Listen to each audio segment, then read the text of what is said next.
Mbote balandi nyonso ya internet, mbote groupe Verti télévision.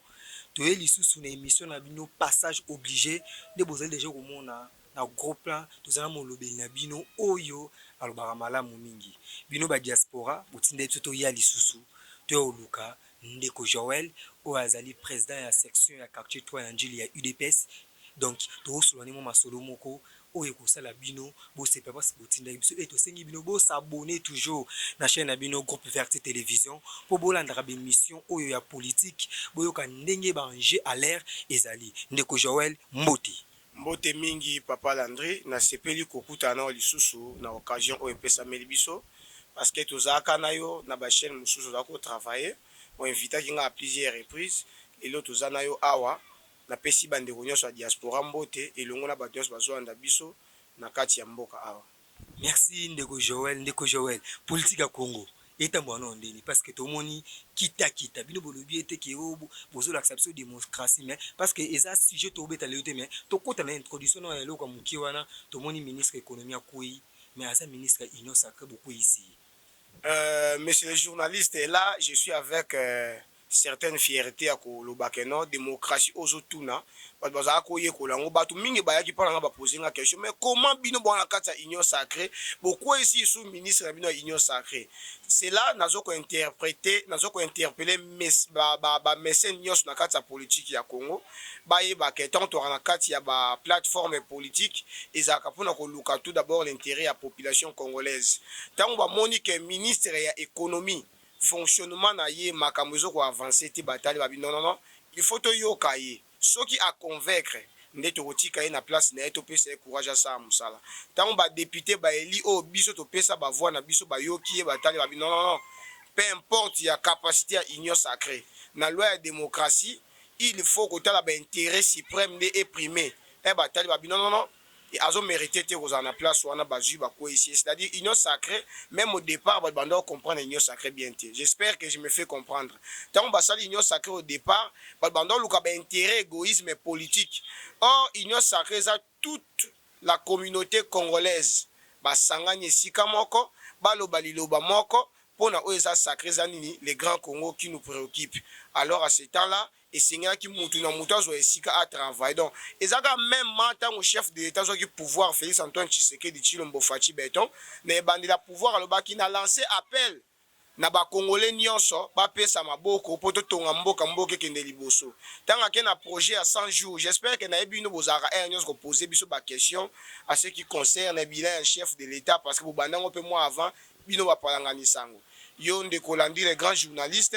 toyebi ke tantôt koko chiti na biloko wana yo na tradition na projet à 100 jours chef de l'état pe azaki wana loba yesu que non bana Congo na tebino ba superviseur na projet à 100 jours et peuple congolais a comprenant ki te ke yende sengi ande ya musapo mambe tambula na lenge bilongo bani tango ba pesi terrain ye akomi koloba misalo ezo sila te akomi ko murmurer or le chef de l'état comme étant un démocrate a vu pays oyo Congo atiango likolo abi peuple congolais ndem baza likolo biso toza basali bangamba ngamo mokonzi ya ekolo na kofana na bureau te ba ministre ba ofana na bureau te il faut toza à tout moment sur terrain pour bâtir le Congo nouveau et le peuple congolais il devrait s'apprendre pour na kozwa en charge ya kosala musala ya bokonzi ya supervision pour na kopesa compte rendu na mfumu na bwala Félix Antoine Tshisekedi Tshilombo bango bakoma komimir jusqu'à tel point ba eli heureusement to élire bango to pesa bango ba voix ba courage ba ke basali musala ndenge sengela kinde to mona ki projet sike kenda osuka 100 jours.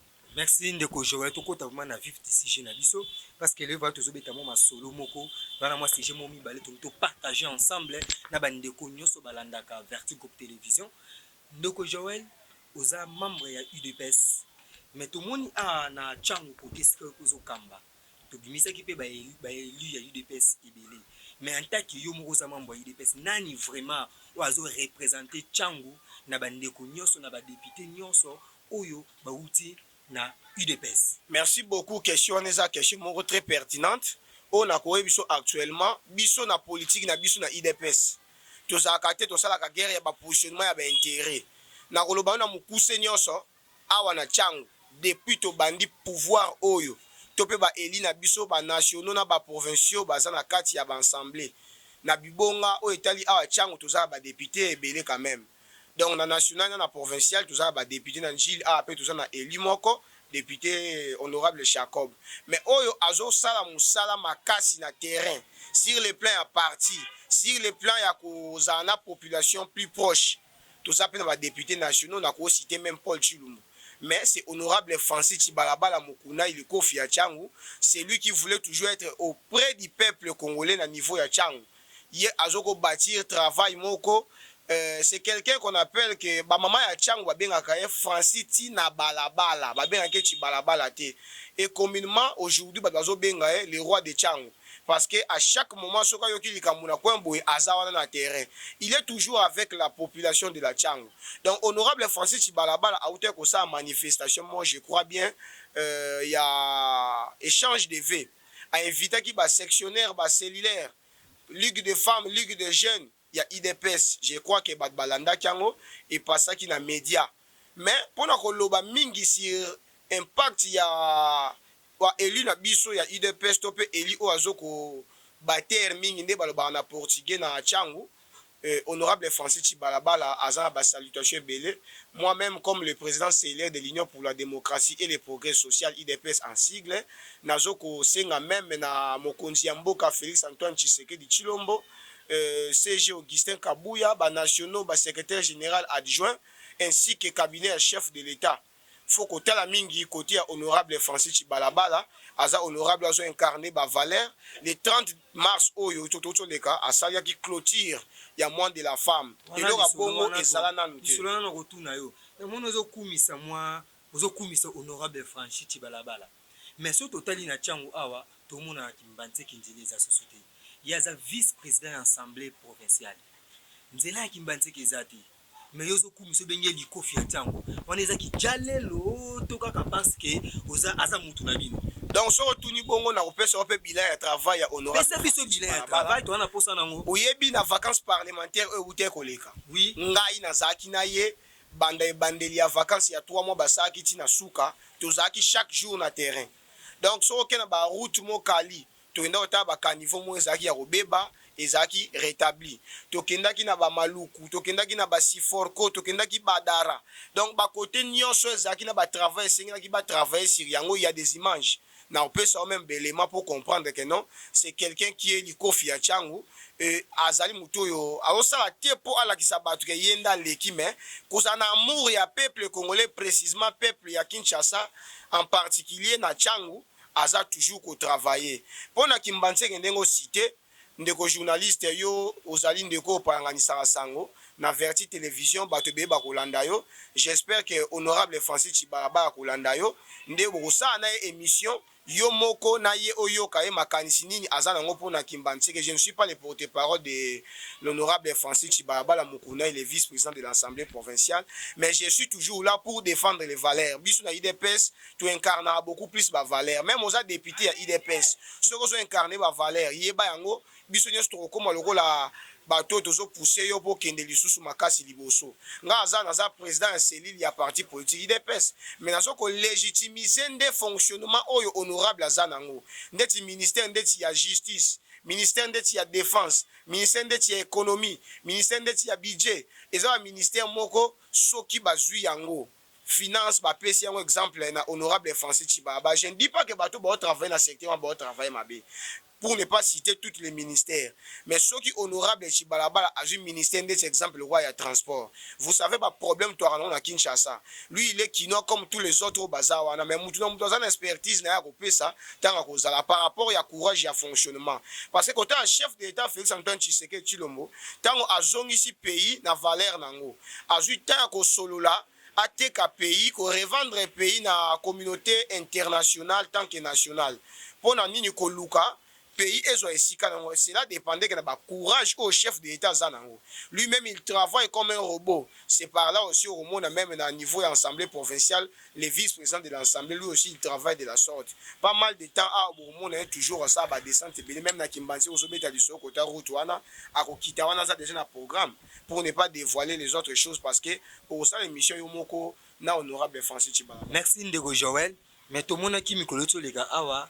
pona clôture ya mois de la femme parce que tozochite mpe mpo na première sujet na biso awa tomonaki ndeko mwana mboka Francis Chibalabala na municipal ya Masina kuna bato batondaki mpo basala clôture ya mois de la femme. Est-ce que ça ka ndenge ko police ko sala tout mo ba 500 5000 zelanga la sisa mutuna na ngai ndeko papa na ngai zelanga sisa mutuna na ngai mo ba 5000 c'est loko ngana ngaka papa la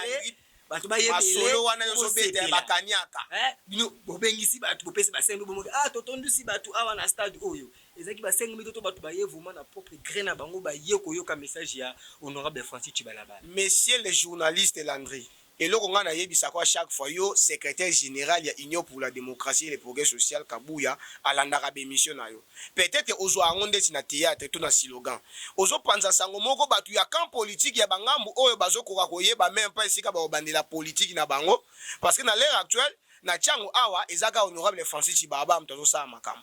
okongo beta masolo ya bakanyaka batambusa ki depuis quand IDPS atambusa kanyaka tangu ngana zoyebisa onde ko journaliste biloko wana fotika yango biso na IDPS to banda makambo apesa polota apesa mbongo te to ko voter na nko ezaka lelo te to banda makambo na 2006 to tena voix to kendaki na élection te mais to yebaki ndenge ni to ko soutenir ba valeur soki ezalaki mpona koluka mbongo to mpe baposte mbele président de la république anga asiége na parlement na badepute na biso mosusu oyo basiégeaka te ntango toye na 2011 nzembo wana ese matérialise visiblement ale toye na makambo boyokaki ya le peuple d'abord biso IDPS tozala jamais na politique moko ozwi mbongo okoma omobilize bajeune na bacoin ndenge omonaka bato mosusu ya baparti politique opposition wana fo akota ntina baveni asala carnaval mpo azwa bato honorable Francis Chibalabala aza mwana bamama bamama na biso nyonso ya changu balingaka ye bayokaka ye bayebi ba objectif nini aza nango mpona changu ba projet nini aza nango mpona changu allais-je dire il faut comprendre que tangu tobandi mois de la femme depuis tobandaki le premier ti le 8 le vice-président de l'Assemblée provinciale azalaki na forum moko ezalaki na niveau ya États-Unis d'Amérique mais biso bato tozalaki na Kinshasa ba mama nyonso parci par là toleka tozoyoka na nzela keno lokola ya za te chango za ya kolala parce que actuellement il y a bandeliza ki bino tina suka nango nde asorganiser bino ba mama boyo kozwa mwa liputa ezaki te keno bakabola ba 5000 cela ne fera rien absolument ba mama nyonso bazali kolanda biso je crois bien que au comprendre loko wana ba mama na baza ba mamo baza ba responsable ba mama veuve ba femme d'affaires bazali na posa bayoka message oyo nini honorable mwano ya bango batindaki na assemblée provinciale aza nango comme ba projet soko landaki bien omona na suka tanga zo pesa message alobi au lieu que ba mama bazala toujours fragilisé le quoi mokonzi ya mboka Félix Antoine Tshisekedi Tshilombo apesi valeur na ba mama il faut ko élever aussi niveau étude na ba mama misusu oyo bazana se bato balingi kosala ba domaine oyo tobengaka misala ya maboko na lokota ya lingala bamama misusu bakokende na coupe couture esthétique beaucoup de formation ekosalama misusu bakokende na agriculture mpona kofaire nourrir peuple congolais et particulièrement peuple ya Tchango. Merci ndeko Joël, monsieur Joël, to sepeli vraiment ndenge olobi nyonso mais nga na koyebisa natali vraiment caméra na nga na koyebisa honorable Francis Chibalabala donc esuka bongo te continuer musano mais beaucoup de soma parler de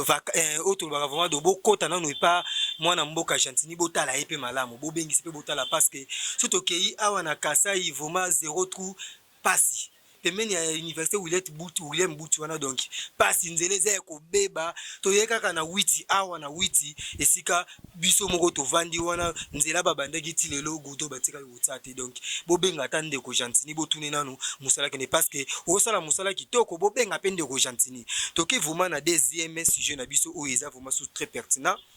to ke vraiment na Congo central to moni ete ke ba gouverner bazaki dishi mais ba gouverneur asika bazoya to moni Congo central ayambi ba candidature koleka ba province nyonso to ebide soki libula mbongo evandika na Congo central kuna parce que na ebi pe ndeko Joël oza ne Congo ngape molobe na bino naza ne Congo eza nango ki tribalisme te naza ne Congo fona loba vérité naza ne Congo mais to moni ete ke bato bazo la Congo central ya parce que kuna mbongo kota kebele est-ce que soki mbongo kota kebele ba régie financière ya Congo central les a bien géré. Est-ce que Moutazar na régie financière ya Congo central parce que bazo ole lango azo sala musala kitoko. Merci beaucoup. Question n'est vraiment dans l'actualité, tout enjeu de l'ère actuellement dans le pays. Vous savez, moi-même, je suis le président CLR de l'IDPS Njili quartier 3 Joël Kiala qui vous parle. Dans l'IDPS, bato mosusu balobaka mikolo elekaka ke non ntango basali gestion des ambitions baambition ekomaki un peu colossal ndenge nini boye bato nyonso baye na baambition omona démocratie so moto nyonso aye kokota na politique osala politique on ne fait pas la politique pour blaguer quand même c'est-à-dire so oza na kati ya parti politique il y a une branche oyo ozoreproche on a quelque chose olingi yo mpoza na ambition ozwa place wana so ozwi place yango okosala nini okoapporte quoi comme baapport oyo oya nango na politique na terrain et actuellement so omoni province lokola ya Congo central aza na bacandidat ebele pas mal de temps na oti olanda baoti koélabore to mpe koévalue bacandidature même ya province ya Mai Ndombe pour te dire que bamisusu ba rejeté bango déjà côté kuna misu batikali. Je vois que le candidat honorable moi Fabopali qui est le sénateur qui est le futur gouverneur de la province Mai Ndombe au nga na lobby bon et ça mutu pas cité parce que je sais que soutenir que de valeur mais pour na Congo central na salela na ko salela ngo déjà mission parce que toza na ba information moko concernant Mai Ndombe wana to ko sala mais répondre biso no pona mais côté non na soulever côté on a pour nous faire voir la population que eza kaka Congo central te bazaki na ba candidat ebele mais il faut to ba ke to ko kanga ba tuté que non nga na ko sa candidature te lokola ba komi be non to mona ki le monde ensemi yé pas te ma ba ko sa candidature na te candidature na mona na yé pas te c'est la démocratie oui moi je ne suis pas yo mindonga la zali moi je ne suis pas contre ça tout le monde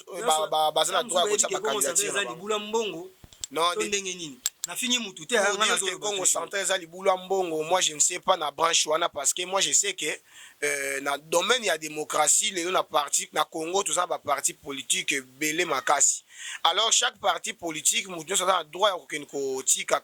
candidature na ye pour que lobby pe abima gouverneur mais ouais kata ga likambu ezane na kati ya terrain mais soki ezanga na ko conseiller ndeti exemple to pe na rappeler même ba candidat na biso bazali to pe ba député provinciaux plutôt ba eli ya province ya Congo central et ba sengeli kotala intérêt ya province to yoka ki ba nungu ebimaki ebele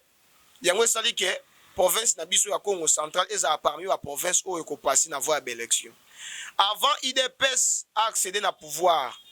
to pe na magistrature suprême oyo toza nango lelo il y a des choses où passa ezaki vraiment qui to côté na province à Congo central biso bane Congo ba biso to ba to valeur to ba to zaka trop beaucoup plus na amour ya Congo na amour ya population ya Congo mobimba en général mais il y avait une époque tout comment yo ka que non kuna na province so ika mutu comme sali accident pembeni ba ko piller pourquoi ezaki problème ba mingizila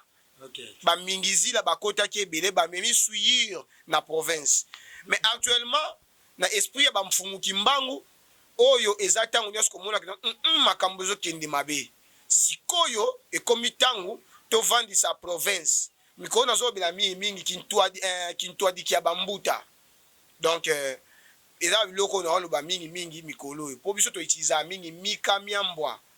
sikoyo nga na mingi na système ya kintwadi ya bambuta c'est-à-dire bambuta nyonso ya Congo central basengeli kozala liboke na bomoko pour soutenir candidature ya Justin Luemba. Pourquoi j'ai choisi Justin Luemba? Ayebi ngai te, amona ngai te, ayoka ngai te. Mais lui, azosa intérim. Na intérim o azosa la abimi yoko mal nécessaire. Na tango aza place wana, ba viro ezalaki tango azalaki vice-gouverneur, tango bazalaki ensemble na gouverneur honoraire, je peux dire Mbuta na ngai atu matubwana na saluer à passant ici kazali. Ba biloko ekomaki normalement sur le plein principe et singela ki ba mi balé bazala écarté parce que ba memi souiller province pe ba se souiller bango moko mais par rapport ya ba enjeu de leur politique ya mboka bato batalaka bato bajiraka secteur wana batalaki non yé atika la wana comme intérimaire pour ne pas créer beaucoup de frustration au niveau ya province ndenge ba monaki tango batia ça l'intérim na monique avec Justin Luemba. Il y a des choses un peu aussi au sérieux. Pour moi, je trouve bon, Azala comme soutenir la député provincial pour que Atika na siège Joana. Mais je ne suis pas contre Moutounio soit Koluka, pour sa candidature topé collègue. Mais tout le monde na gestion, il y a finance vraiment où il y a Congo central et Simami et pas de Konabino, il y a UDPS. Est-ce que c'est un moulin? Bon, de dire qu'il y a des Konabis sur UDPS, là, moi, je suis un peu contre parce que au monde finance où Simami à province. Ezali pa ya mwana mboka ya Congo central na baki no mamba mingizila Julien Zamwanga na Mpanzu le DG ya DGRKC l'homme intègre. Léon na Congo central, kuna bango nyos baso bengi nani papa solution. Ngaza na Kinshasa awa. C'est pas moi qui a dit que non, DG Bobenga kaye papa solution. Ezande ba agent nyos basala kana DGRKC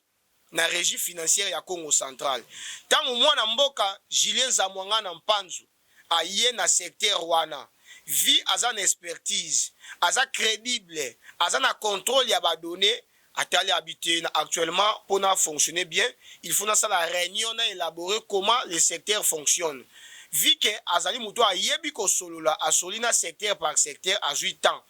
Tant a yo qui atali a bouger, nde asaki non, c'est important, c'est la raison mon côté bandeko basala la place yo, baza na ba un paiement ya ba 3 mois. Pas même 1 mois. Le DG de la DGRKC Julien Zamwanga na Mpanzu alongola ki ba un paiement ebele na niveau ya régie financière ya Congo central. Ezaki loko moko bato basala ka kuna bango babité cette fois ici tozu mutu oyo abongi l'homme crédible. Mais oyo azaki pe wana azaki pe ba point na oyo ezaki nango malamu. Mais atika ki sikoyo batata kent na ma obiso na portugais to benga ngo mingi ndengwana. Donc mbala ya moto atika ki pe maboko soko ye wana. Soko basika mwa moko komi 4 mois paiement mbala moko bandi ko senga ba chasser yo. Eza devoir o ba africain batiki la baninga soki aye anga longo na pouvoir atiki lo mo loka poursuite abepo mutu aglisa koya. Oui, mais DG Julien Zamwanga na mwana mayele mutu mayele les vrais ne Congo. Tant à combien habité, faut na sale effort, na soulager un peu population au bazar le rôle ba cadre ba travailler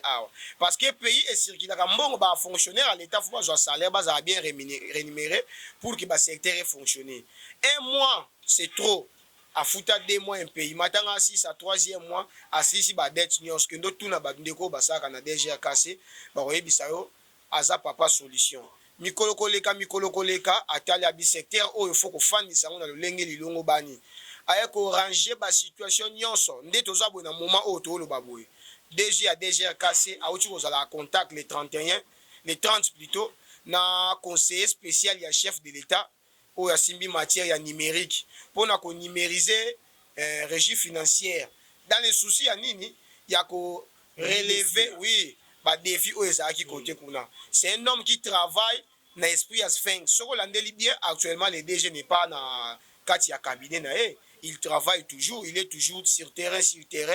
Au moins, que Moutubanda comme DG, Fagaya Mounene par contre à Kondi. Pourquoi?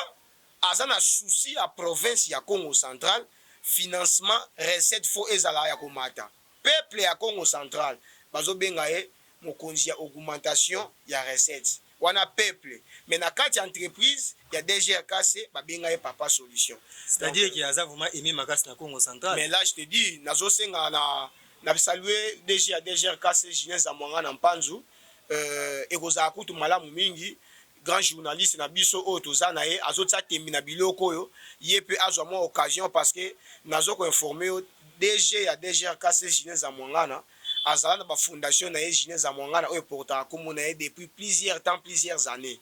Vous savez qu'il est l'ingénieur master. Azana ba calcul na ye, azana ba technique na ye, azala rapport na sa ba formation depuis beaucoup de temps, beaucoup des années. Na aspect na ye Agicode, Action des jeunes congolaises pour le développement. Lui, il tient beaucoup plus sur le plan de développement yaba congolais. Lorsqu'il est devenu le DG à DGRKC, Atali a habité cette fois ici aussi. Maintenant, le roi n'a simbi pe secteur où ils a parmi les secteurs phares où il faut relever les défis, n'a pas problème au niveau province. Il faut travailler pour maximiser toujours les recettes de la province. Il y a un moment où travailler chaque moment recettes dans le Congo central et ceux qui sont liboso. Tout en collaborer avec le gouvernement et l'Assemblée provinciale. Nous actuellement province de Kimia. Merci Ndeko Joël. Oyebi mutu azala kuna mingi parce que maladi biso yamba yo Glody Mvwama yebisi ngana yebisa yo oyebisa DG ke to ya matadi kuna pona be mission. Donc photo ya matadi to sala même mission na DG to zo ba information nyonso to ya nango suna kini to yebisa ba congolais nyonso ba congomani nyonso ba ne Congo nyonso ke kuna musala meza malamu parce que province ya Congo central ekota mambongo na ba péage na biso mais makamondo tambola bien teta mususu moi politique eza malamu te message ya suka oyebisa DGP message ya suka na nyonso autolobi à travers émission oyo passage obligé na vertu groupe télévision. Merci beaucoup bandeko balandi. Bomoni ke tokomi na suka ndenge bapesi nga maloba pa ya journaliste na biso. Nazoyebisa bino bapangi ya munu ya matadi. Beno banso boyeba ke Congo Central eza province oyo ezokambama na mwana mboka oyo asimbi régie financière nazolobela ye mingi mingi DG Julien Zamwanga na Mpanzu. Asbel Julien et Fondation Julien Zamwangana na Asbel na ye Agicode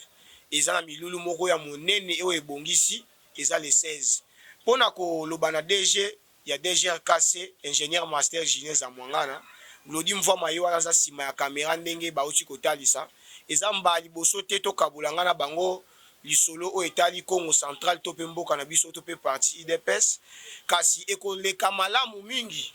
bango pe batiaka tembe nde babanaki Kongo batula mpaka bamona peleve loka bazotia tembe bakita na terrain bamona épreuve soki pe bacouvrir même manifestation na biso ya le 16 ekoza apele au mois malamu soki bazwi invitation bakita na terrain bapalpe ba réalité comme ça bango moko bazala lokola ba témoin oculaire pe auriculaire ya mambo oyo ezosala na musala oyo ezosalama bana matadi bana boma bana mwanda oyebike na Congo Central kuna niveau ya musala ya DG Julien Zamwanga na Mpanzu esali ke bazwa babiloko nyonso oyo ezalaki depuis bien longtemps na facilité eza na kati ya DGRKC, c'est-à-dire là j'ai fait allusion à ba péage bazongisi yango na DGRKC pour que ezala bien contrôlé pour que ekende encore liboso province etambola na ndenge longo bani pour yebi que ça parmi ba province les plus riches na RDC ça ba poumon économique ya pays ba monique mutu aza siko ko simba régie financière Julien Zamwanga na Mpanzu le DG aza un bon manager balobi te tozongisa biloko nesike esengilaki normalement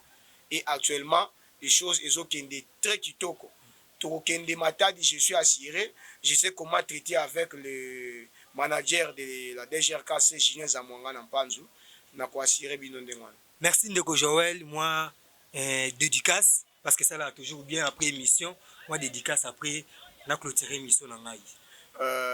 Salutation na peuple congolais en général, précisément Njili quartier 3 là où je suis le président cellulaire. Maman nyonso touti ko passer na bino milulu ya kitoko ya moi kitoko ya de la femme boyoki ba message nyonso to pesi mais biso pe na cellule tozo préparer déjà matinée moko ya munene pour la restitution ya ba fonctionnement ya parti na niveau ya cellule 3 pour la redynamisation témen pour na kozongisa parti na ba valeur. Je ne dis pas que ba valeur eza lisusu te omoni politique ezaka dynamique papa Landré faut kokendaka na ba stratégie ya sika de temps à l'autre parce que toujours ko approcher malembe vers maponami biso IDPS tozaka après depuis kala toloba ngo. Donc na saluer honorable sénateur excellence moi Fabopali Frédéric le futur gouverneur ya province Mai Ndombe na saluer honorable Rémi Massamba na saluer honorable vice-président de l'Assemblée provinciale autour le la calamité Francis Tibalabala le roi de Tchangou na saluer ancêtre lui Freddy Landou le PCA ya port ya l'eau profonde docteur Ntiala Kula Meda excellence Jean Tezokian, le président de la communauté de Congo de l'IDPS, conseiller principal du chef de l'État, secrétaire général adjoint. Na salué encore excellence Didier Boudimbu, excellence Yves Zola Bunku pour la redynamisation témen pour la kozongi sa partie na ba valeur. Je ne dis pas que ba valeur eza lisusu. Au moni politique ezaka dynamique papa Landré. Faut kokendaka na ba stratégie à sika de temps à l'autre parce que toujours ko approcher malembe vers maponami biso IDPS tozaka après depuis kala toloba ngo. Donc na saluer honorable sénateur excellence moi Fabopali Frédéric le futur gouverneur ya province Mai Ndombe na saluer honorable Rémi Massamba na saluer honorable vice-président de l'Assemblée provinciale autour de la calamité Francis Tibalabala le roi de Tchangou na saluer ancêtre lui Freddy Landou le PCA ya port ya l'eau profonde docteur Ntiala Kula Meda excellence Jean Tezokian, le président de la communauté de Congo de l'IDPS, conseiller principal du chef de l'État, secrétaire général adjoint. Na salué encore excellence Didier Boudimbu, Excellence Yves Zola Bunkulu, ainsi que toutes les Quinois en particulier. Merci Ndeko Joël, to suki sivu émission na biso awa, toyoki Ndeko Joël a saluer ba excellence. Ndeko Joël, émission oyo, commission pa ba excellence nyonso oyo saluer po ezala malamu. Ngana opesaka mbote na moto azana sima caméra, moto asalaka po ngana bima liboso na mino Glody Mvwama, na pesi mbote na Glody Mvwama donc papa na Juliana Mvwama, na pesi mbote na Orligola, na bosa na te soko lingo komisa mwana.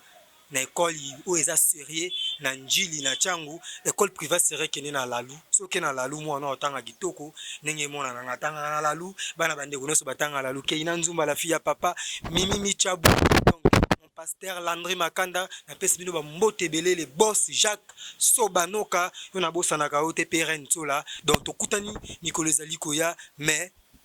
toza toujours kolandela bino moto déjà kota on a régie financière ya Kinshasa yiba akoma gouverneur mukolezo ya na lobela dossier na kala mingi te donc tozo continuer tokutani mikolo ezali koya